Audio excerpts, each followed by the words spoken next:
Hello guys, nice to meet you. My name is Basti and I'm going to tell you a little bit today about who I am, what I do, and why I do this, and what you can expect from this channel, and what the next episodes and the next steps will be here. So yeah, looking forward to introducing you.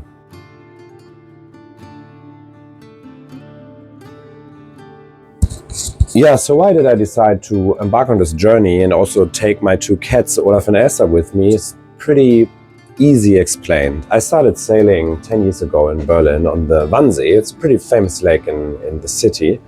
And first of all, I had the sailing theory, and I really liked the physics behind it, and I like science and all these sorts of stuff. And it was pretty impressive that you could move something just with the wind. And then I basically went on this little dinghy first, and there was a lot of wind and everyone was capsizing because it was, the first time out and it was in autumn. And me immediately, I was feeling it, and I was heeling over with the boat and, putting my body out so we don't capsize. It was fantastic. And I knew in this moment that this is the sport or the hobby I want to do. And then I quickly went down the rabbit hole of YouTube and saw the likes of Wicked Salty, and later also, of course, La Vagabond, to what they do as a lifestyle. And then I was looking for boats. I said, I would say, essentially 3 years, and was saving money, every penny I had. I was renting out my flat as an Airbnb in Berlin. I was sleeping essentially at friends' houses, in the office where I was working. I was really sacrificing everything I can to save enough money to buy a sailboat, because sailboats are expensive. Yeah. So for me, this was a very nice project because I was super dedicated and I was lacking a little bit of purpose before. And then I found Athena, that's my boat here. I saw her in the internet, and then I was like, okay, it's a little bit too early, I cannot afford her, blah, blah, blah. And then then she was gone essentially for a year or two. And then I saw her again, and then I had the money, I was ready. And then I flew to Greece and bought the boat. Yeah, I got a good deal on her. I didn't know that I would need to pay a lot of extra money afterwards for fixing and repairing her, but I will come to that, what I have done to this boat, I would say later video. But I bought the boat, and then I sailed around in Greece just as a vacation for 1 year. And then I brought the boat to Germany. So first of all to Düsseldorf, where I was working at the time. Then I moved to Hamburg, where I still live. And this was basically when Corona hit. And then I lived on the boat for 4 years on this little space here without the cats. So the cats are younger than this.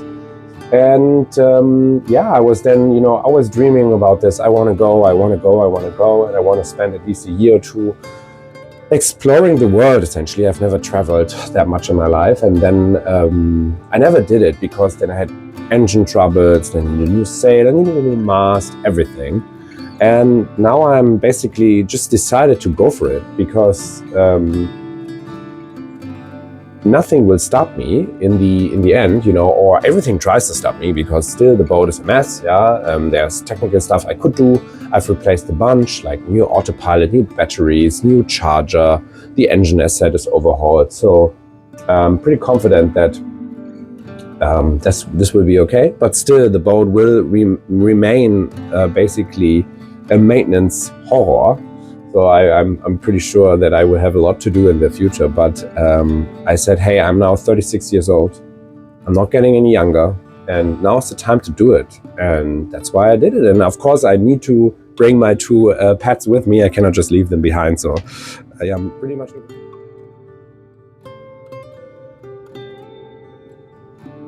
Yeah, what do I try to achieve with it? And what does it mean to me? For me, I'm documenting this, not necessarily to become a big YouTube person. Yeah? So that's not my goal. But what I've realized is, especially with Instagram, that I sometimes look at my old stories and this was so nice. I should have done more photos, more stories, whatever.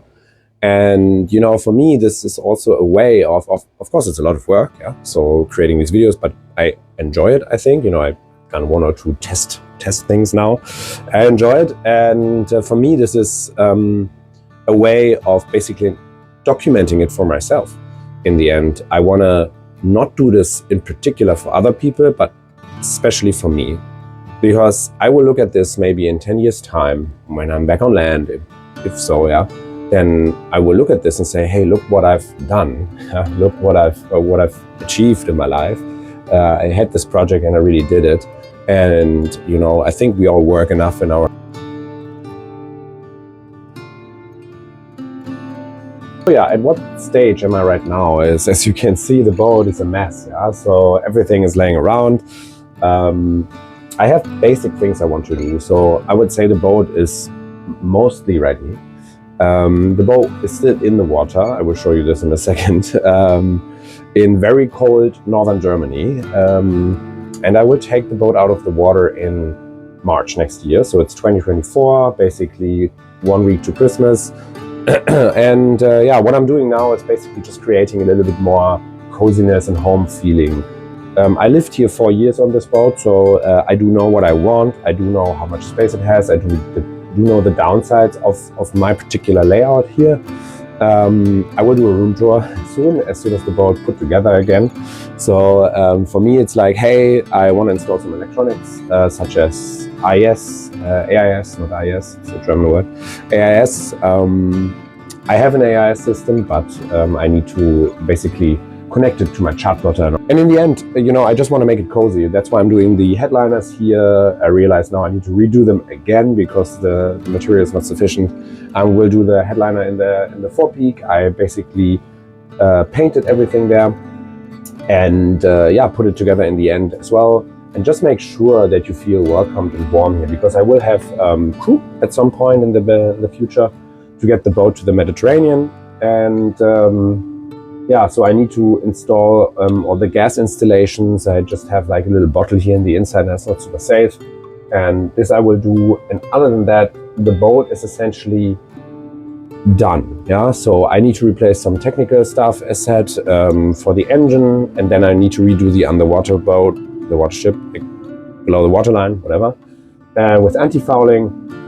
And then she get a polish, yeah, and she will be cleaned, and then we're done.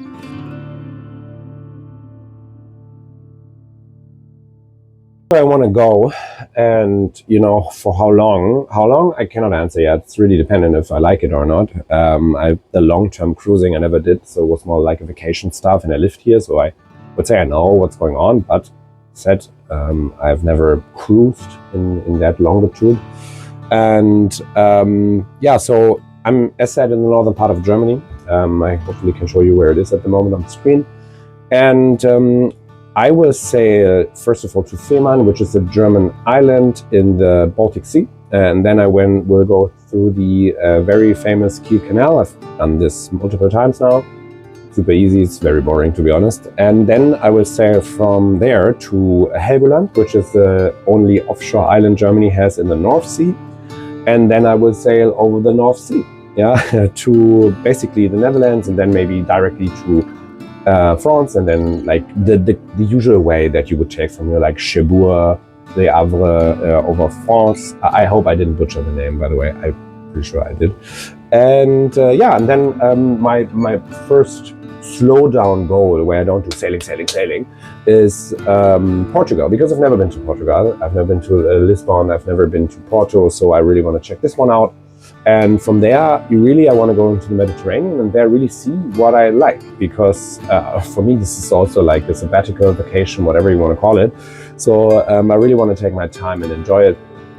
And I think until Portugal, I will have 2 people crew. I've already recruited them essentially, and I'm really much looking forward to spending some time with new people and getting to know them, also learning from them, because all of them are sailors themselves, pretty young crew. So I think this will be pretty nice.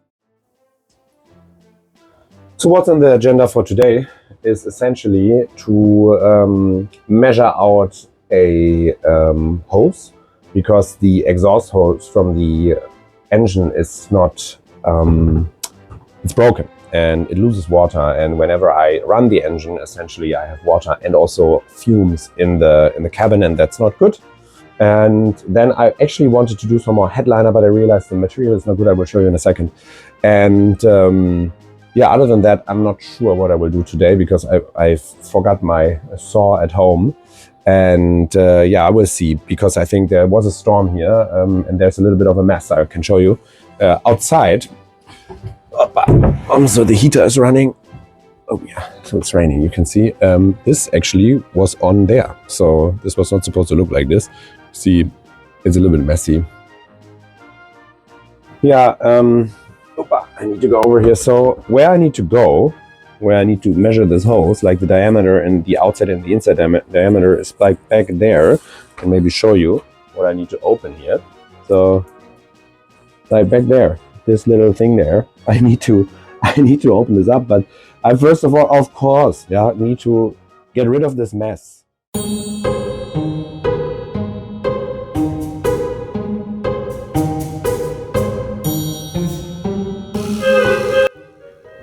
Okay, let's go. You can see it's pretty cramped here. It's not so easy to film with my phone, but you can see. I need to open this up here now.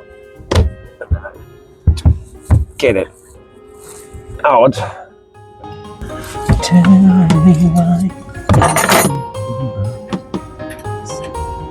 Tell me why.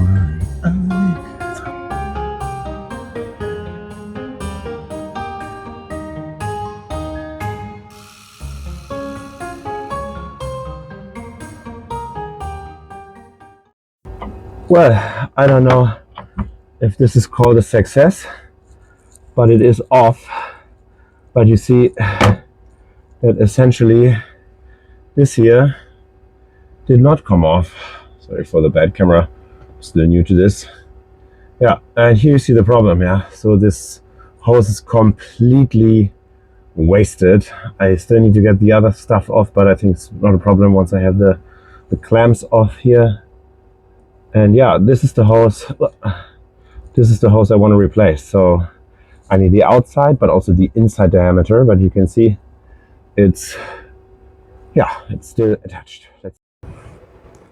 Oh, yeah. Oops. Yeah, this was an endeavor. It's way bigger than I thought. This will be an expensive hose, I can tell you. I didn't tell you that for me, everything is on a budget, right? I'm super tight budgeted for the technical stuff because I also need to do some security things like the life raft and stuff, which is expensive.